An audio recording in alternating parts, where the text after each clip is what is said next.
Thank you, Ms. Mieke. Okay, it's already told, but nowadays we talk about collaborations. Now I will share some of the questions that already been posted in the chat room. Okay, now there's a question here. Okay, I will conduct in English. From Mr. Evan Grace, what kind of jobs could be applied through this process? Of course, EB-3. Do we have to get employer first before applying the job? How much the cost of this whole process? Okay, but the cost I think very clear, 25,000 thousand. But probably about how we get, what is the first step? Mr. Tyrone, can you help us for answering Mr. Evan Grace? Please, Mr. Tyrone. Sure. Yeah. No. Absolutely. The most important thing is having an American employer who will sponsor you. And so, you know, the employer in America does make a very big commitment, and even a financial commitment. You know, they take money out of their pocket, you know, to sponsor your labor certificate and your application to work for them. So that's the most important thing, and that's some you know, service that we provide is, you know, helping introduce you to the employer. So that's really the first thing, and the most important thing is to have a job waiting for you. Once they sponsor you and you arrive in America, you do have permanent residency. So you know, you're free to do what you like. The employer made a commitment to you, so I feel like you should work for them for a year or two at least, or, you know, try to stay with the company forever, actually. So that's probably the most important first step, is we do provide the job for you. Okay. Okay. Mr. Evan Grace, do you have any questions for that one? Or feedback before we go to the Mr. Sofian Bangun? Okay, I thought it's already clear, yeah, because before that, Mr. Tyrone already tell it in the presentation that there are some of the option and city and job that can be applied for that kind of thing. And of course, by your presentation video, it can convince the employer to hire you. Okay, now we can open mic for the Mr. Sofian Bangun. Please open this mic. one. And sorry. okay. Please. Because this is Jacek, right? Jacek means Michalovsky. Susah namanya. Jacek Marcelovsky. Yeah. Michalovsky. Okay. Okay, you want to answer it, that one, Ms. Michael? Yeah, Tyrone, he has following questions. I've already replied that both of them, either one of them can apply, and then he has another question. Which one is better, you know, to apply, whether he or his wife? It's really you know, all nationalities are welcome in the program. So it's, you know, there's no preference for Polish people or for Indonesians. No one gets better treatment, you know, special treatment in the process. So, you know, I think it would be a personal decision that you would discuss with your wife and decide, you know, who's going to make a commitment to go to work at this job.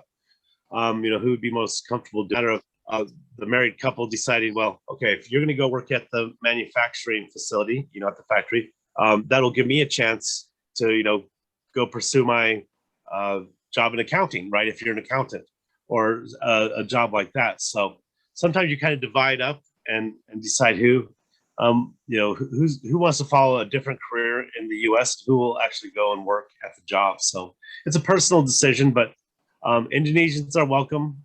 Polish people are welcome to apply. So both are okay. Okay. Yeah, it means okay, I can summarize that one. It means that Mr. Jacek, that it depends who will apply for the job for the EB-3. If that one is your wife, so your wife will apply that one. If it is you, you can apply that one. Okay, now we go to for the raise hand. I will please for Mr. Sofian to open mic and open the video to can ask it that one. Please, Mr. Sofian, have your time. Okay, thank you, Mr. Meco. Before I'm joined the H2B program in 2005 in US, and I worked as a legal worker until 2010. After that, Indonesian eliminated from the S2B program, but I'm still wants to what's called to work in US. But with all of almost 5 years, I'm joined with the S2B program. I have all of my documentation, like my extension for I-94. I just want to know about the EB-3 program. As Mr. Siren told to explain that before we apply this, we have to have a Department of Labor certificate. Is this same department? Department of Labor certificate between H2P program and EB-3 program, or as I know, I heard from someone that for EB-3 must have a individual labor certification. Is it correct? Okay, thank you for your question. It's asking about if this both of the certificates been recognized or not. Okay, please, Mr. Tyrone, can you help for the Mr. Yeah. So, even if you have experience in the U.S. and when you start your EB-3 application, it would be a fresh start. So you'd be getting a fresh labor certificate as an individual. So you get that labor certificate as an individual, but the company sponsors you for it. So the fact that you had an H-1B visa in the past, there would be no necessary connection with the EB-3 visa. Okay, H-1B is not immigrant visa. It's a non-immigrant visa, right? That's right. It's a non-immigrant visa. So yeah, EB-3 is an immigrant visa. So that's right. That's the big difference. Is that when you get approved for an EB-3, you're a full permanent resident. There's no expiry on it. Okay. I think that answers enough for Mr. Sofyan. Okay, now we. Meco, can you just there are questions. Can you scroll from up to bottom and then you just read the question, please? Okay. We'll next question. Yeah. Okay. Mr. Yeni Nawia, how start a business? So in other words, that probably she planned to have a business besides he applied for the EB-5. Okay, please, Mr. Tyrone. Sure. There are possibilities to start your own business in the U.S. However, the only, if you wanted to immigrate on your business, it's quite expensive. It's a $500,000 investment. It's called EB-5, and you go there and start a business. However, this is why we typically recommend EB-3, because although you're applying to be a worker in America, while you're working at the business, at your new job, you can start a business. You're in America, you're a permanent resident, you're free to start your own business at that time. And so what's nice about this program is that you have a job, right? You're not moving there with nothing. So as soon as you get to America, you have a job, you can start earning money, you can learn about America, and then you can start making that decision to start your own business. So I think that's probably the best way to do it, rather than trying to immigrate and start a business. There's a lot of risk there, and there's a lot of things to learn. So, the EB-3 is a nice stepping stone to America. I agree with that one. Yeah, adapt first, know all the risks, and you can start your business after the EB-3.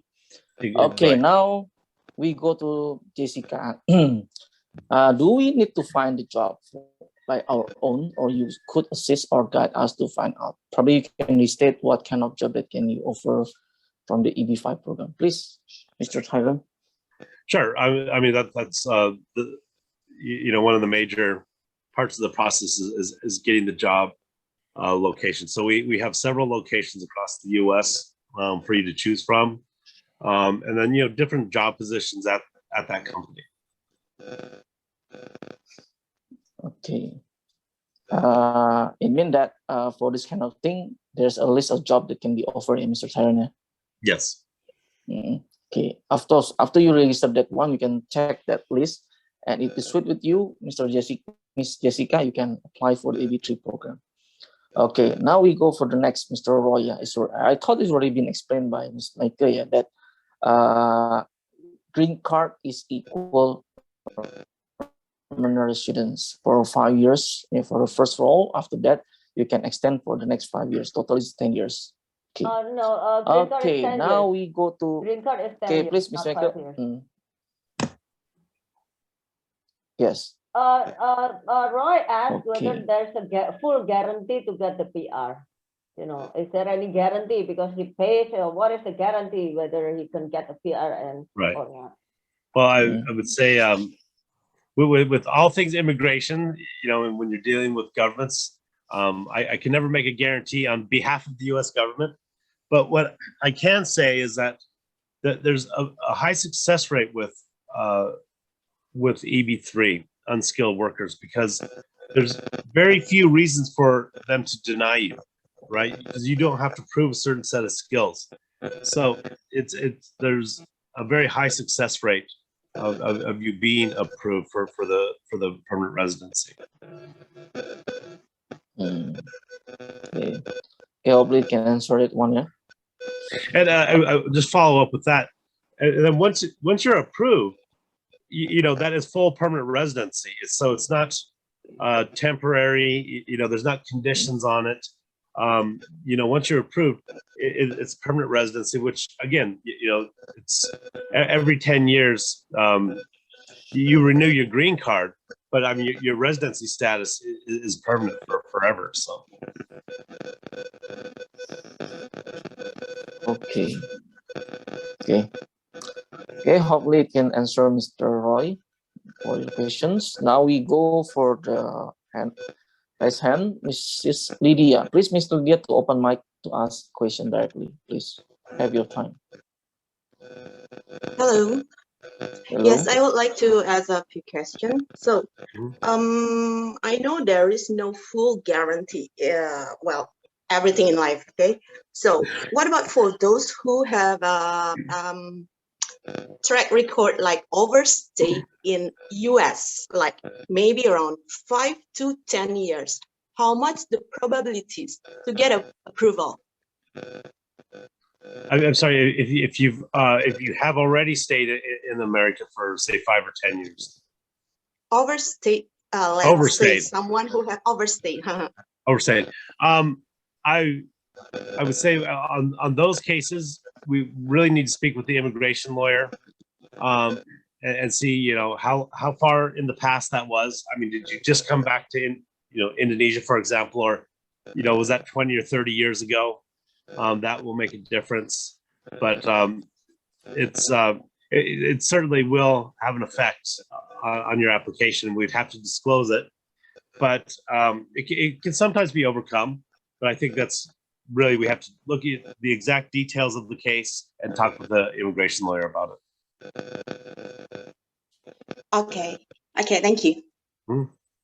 Okay, thank you, Ms. Lydia. Okay, we go to the chat room again. Mr. Francisco, he asked it, as far as I know, what is U.S. green card most or validity for 10 years? Could you clarify that, Tyrone, when you say that once is granted, it will be forever? Okay, he need to get the full explanation about it. Please, Mr. Tyrone. Right, so your green card is issued for 10 years, but you're always a permanent resident. So when you renew it after 10 years, it's really a formality. You know, it's like getting a new passport. So it's not, you know, your permanent residency doesn't expire. You know, it doesn't disappear. And that's why it's called permanent residency, because it is permanent. Okay. What if someone forgot to renew or for whatever reason? They're right. So they would still be a permanent resident. You know, at that case, it's really, it would just be, you know, a bit of paperwork, you know, just to get things renewed. I don't even know if you'd need an immigration lawyer to help you with that. I think you could probably just fill out some paperwork and get back on track with it. So it should not be a major. It's not a major issue. Yeah, but you have to pay the lawyer. Yeah. So that if you forgot to renew, the green card, if you're late in renewing the green card, There could be fees, yeah. Yeah, you have to pay the immigration lawyer to file, documents for you. Right. Okay. Okay. Thank you for the information. Now we go to Mr. Yongki. He asked about cost of the living. Yeah. Stay, school, probably he want to bring his kid, yeah, daily cost and blah, blah, blah. Can you help probably give like estimate? Well, yeah, I mean, of course, it always depends on your lifestyle, but I mean, first of all, school is free. American public school is free, and public school includes, that's free as all the books, all the activities, the sporting events, the musical lessons, all that is free in the U.S. The cities where most of our jobs are located, the cost of living is fairly low, and America is really not that expensive. There's some things that are expensive in America. Food is quite cheap in America. I was just shopping today, and my wife is from the Philippines, and we're always just so surprised at how cheap things are. Food, clothing in America is very, very, very cheap. Gasoline to drive your car is very cheap. Rent is more expensive, to have a house.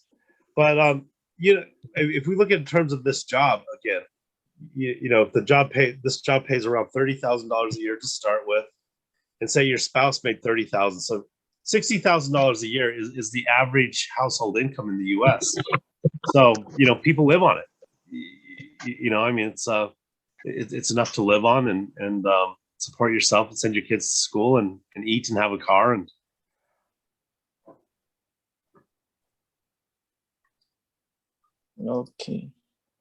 Okay, thank you, sir. Okay, now we go to the raise hand. Please, Mr. Ian Stephen, to open your mic. Hello. I have something question.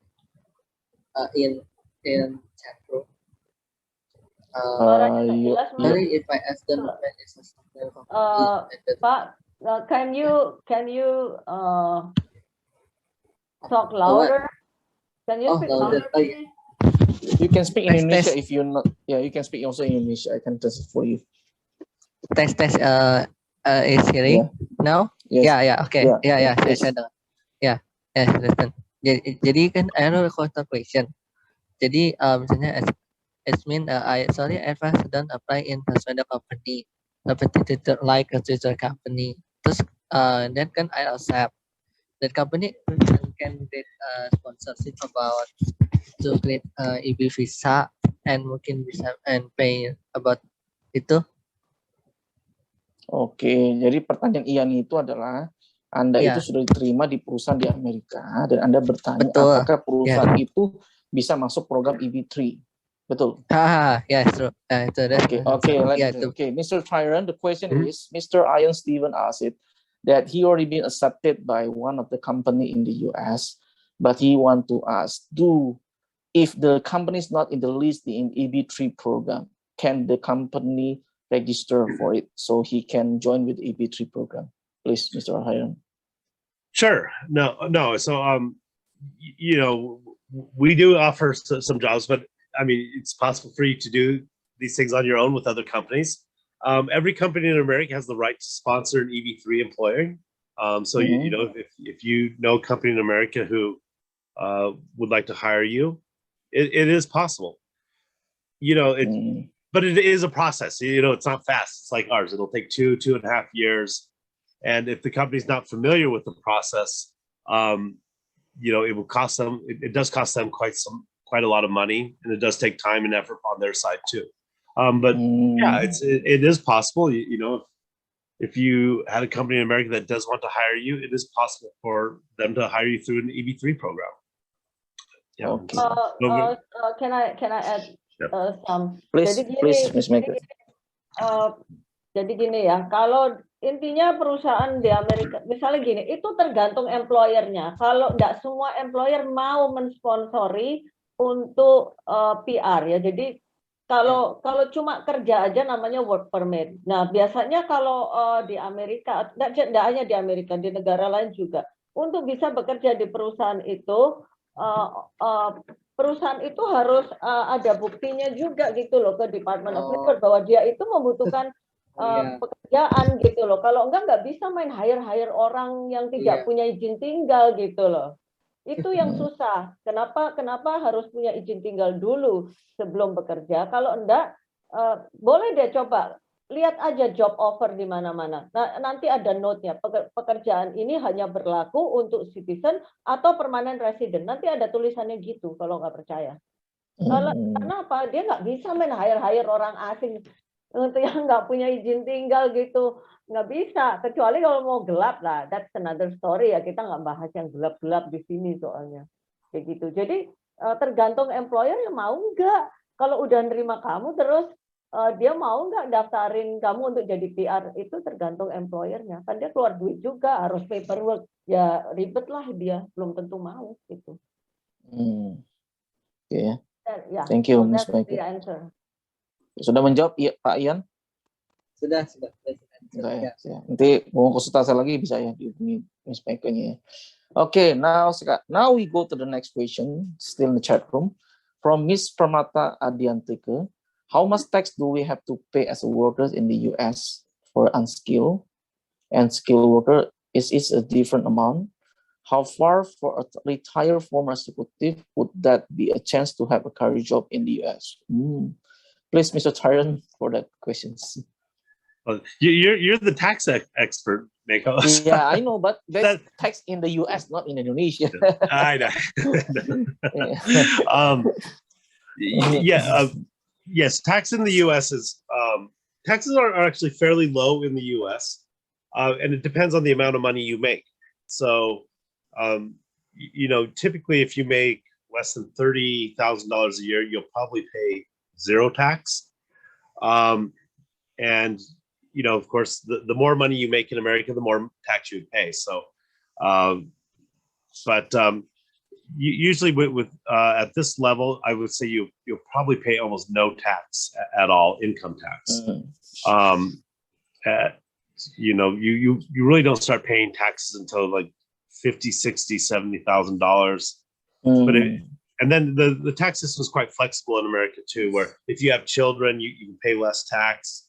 If you depending on your job, you can pay different amounts of tax. So it's at this level, with the job that you would take, you'd pay very little in tax. To answer the second question, could a former executive, somebody who's retired, take this job? The EB-3 program is open to everyone, but I will say this: you have to be committed to going to work at this job, right? It's not just a free pass to a U.S. green card. So. People often say, "Oh, is there an age limit on EB-3?" And it's like, no, there's no age limit officially. But if you're 70 years old, say, they might not believe that you're really trusting, that you're really going to go work at this job, right? That you're committed to working at this job. And so I might ask the same of you. You're a retired executive. I'm not sure your age, but you've probably been working for some time. You have to ask yourself, are you really committed to going to working, in a factory for a few years? If you're not, then, the company probably wouldn't sponsor you. And even that, the immigration officers, they recognize this. They say, I don't think this person really is committed to going to work at this job. And that's the key. You have to have some commitment to do this. So, but but to answer your question, yes, it's possible. If you're very committed to move to America and have a good attitude and want to take this job, yeah, there's nothing stopping you from doing it. Okay, thank you. Probably, Mr. Tyrone, 50,000 or 6,000 monthly or annually that you mean that it will be pay for the tax. Yeah, you know, it's yeah, it's how much would you pay? No, you just mentioned it about 50,000 or 60,000. This is as income for a monthly or annually. Annually. Yeah. Annually, okay, that's taxable clear. Yeah? income, you know, the taxable income. Yeah, it's you really don't have to pay too much income tax in the U.S. unless you're really making large amounts of money. Okay, thank you. Okay, now I will let Mr. Francisco to open your mic. Okay, please, Mr. Francisco.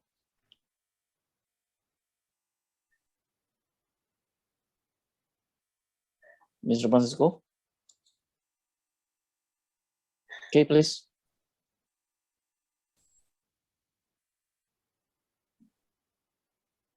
Mr. Francisco, please. Francisco, silakan. You raise your hand soalnya. Are you going to ask questions? It looks not there. Okay, we skip for a while, yeah, for him, yeah. Okay, now we go to chat room because I'm not yet. Okay, let me check first. What is the next question with us? Okay, okay, now. Okay, yeah. Okay, is there any way for us to pay for that fee, 25,000, except that 3 option is a lot of money from Christina Purba. Beside the 3 options. Right. I mean, those are the options we have right now. I always recommend that, you know, we could have a personal, you know, one-on-one conversation and try to work. We can be a little bit flexible, and we can try to work out a payment plan that would be that would work for you. So I think we could make a personal one-on-one meeting for that discussion. That is the total amount that has to be paid, but sometimes we can be a little more flexible about when you pay it. So we could, but.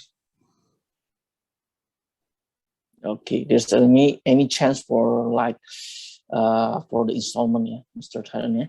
Okay, if you're really excited with this EB-3 program, we can have more discussion next following days with Ms. Mieke and Mr. Siren. Okay, now we go to Ms. Jessica questions. If we fail in this process in the EB-3 program, yeah, we said that green card, do our money 25,000 is been dismissed or still we can get it one? Right. We do have a refund policy written into the agreement, and it differs with each payment plan. So again, I think that's something that we would, it's best that we discuss when we sit down and look at the agreements on a personal one-on-one client conversation. But we do have a refund policy. Yeah, so basically the refund policy is based on at what stage you quote unquote fail, because with the job offer, there's, you know, we pre-select the applicants.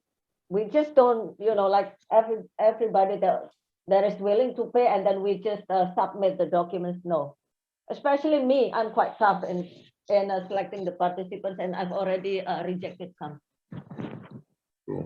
Yeah, so we will make sure that once we select the applicants, it will go through with the job offer, and then with the job offer, it will go through for the immigration process. Yes. Okay, clear. So there's a filtering in Indonesian representative by Ms. Mieke, yeah. So to make sure that you can get through this EB-3 program successfully. Okay, now there are some questions that have been asked. I want read again that one. Okay, now we go to the question a bit different. Yeah. Okay, now if from Christina Purba, if I want to extend EB-3 or the green card, you just mentioned it, Mr. Tyrone, for the next 5 years, do we need to pay the same amount money, 25,000 or what? No. And once again, I just want to make clear that once you're a permanent resident, you're a permanent resident. So there's not you don't have to reapply anything. So there's no legal payments that have to be made, and no. So the answer to that is no. You don't have to pay any more fees. Once you're an American, you're a permanent resident. There's no more immigration fees. There's no more legal fees. Okay, there's no, you just need to apply for the extent of your green card or permanent residence. Okay, that's all the questions that been asked in the chat box. Anyone want to raise hand to ask another questions? Okay, Miss Pramesti, please, you have your time now. Yeah, hi Tyrone. I was the one who asked about the retirement and get the job after retirement in the US. Actually, I'm American graduate a long time ago. And now I already retired, 56. But actually, I know that in the US is the retirement is 65 years old, right? Yeah. So, right. So I wonder if I get a job, let's say get some career probably, yeah, and but the job is actually is a common job that anyone in the US can replace, can do the job. And I wonder if, let's say for example, one day if I'm hired by a company, and then and I know the process to get the green card is between 2.5 years. So how about in between? Because would that be wait for me for another 2.5 years to get the job? I mean, I go to the US and get the job, or how's the process actually? Right. So it takes so just again. So say you applied today, or we started the applications today. Tyrone, sorry, I cut you. So could you show the process one more time, please? Yeah, let me.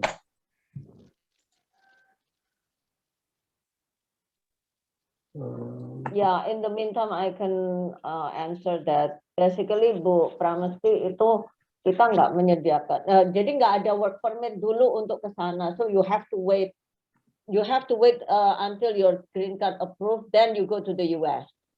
Because I see. Yeah. So the employer will not issue a work permit before before the green card approved. Yes. Oh, I see. Okay, I got it. Thank you. Okay, it's clear for you. Okay, anyone want to ask question? Okay, Mr. Francisco, you're now have your time, please.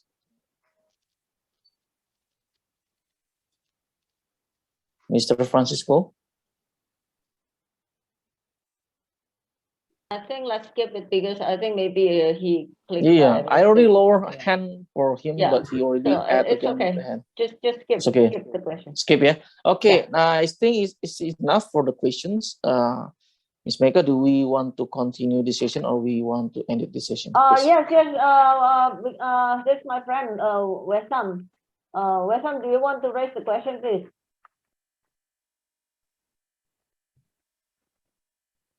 Okay. Okay. Let me.